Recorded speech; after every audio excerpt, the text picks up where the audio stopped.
ঝোল রান্না হবে, তাই এখানে ডিমগুলো ছাড়িয়ে নিচ্ছি সব। আমি পুরো রান্নাটা তোমরা রেসিপিটা দেখতে থাকো। দেখো এখানে ডিমগুলো সব আর কি ছাড়ানো হয়ে গিয়েছে। আর এই যে তেলটা গরম বসিয়ে দিয়েছি এইদিকে, বা তেলটা পুরো গরম হয়ে গেছে।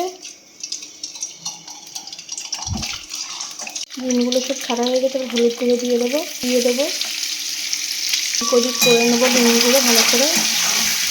দেখো ডিমগুলো ভাজা হয়ে গিয়েছে, বা তুলে নেবো ডিমগুলো।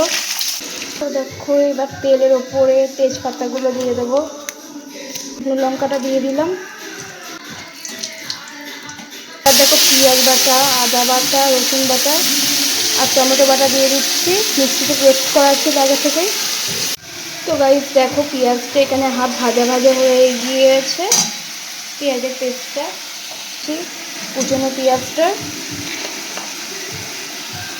রসুন, পেঁয়াজ, লঙ্কা, টমেটো সব কোচানো ছিল, এবার দিয়ে দিচ্ছি এগুলো।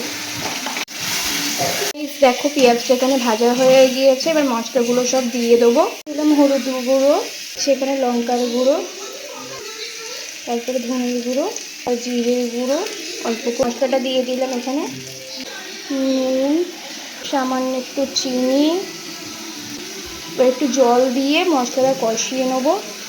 তো মশলা সব দেওয়া কমপ্লিট। তো দেখো এখানে ভালো করে মশলাটা কষিয়ে নিচ্ছি আমি। মশলাটা এখানে কষানো হয়ে গিয়েছে, এবার আর কি সেদ্ধ করে রাখা আলুটা আমি দিয়ে দেবো। সেদ্ধ করে রাখা আলু, যে আলু দিয়ে এবার মশলাটা আর একটু ভালো করে কষিয়ে নেবো। দেখো আলুটা দিয়ে ভালো করে কষানো হয়ে গিয়েছে, এবার ডিমগুলো সব এখানে দিয়ে দিচ্ছি। এটা দেওয়া হয়ে গিয়েছে, এবার অল্প একটু নাড়িয়ে চাড়িয়ে জল দিয়ে দেবো। দেখো ডিমটা দিয়ে আর একটু ভালো করে কষিয়ে নিয়েছিলাম, আর এই যেখানে জলটা দিয়ে দিচ্ছি।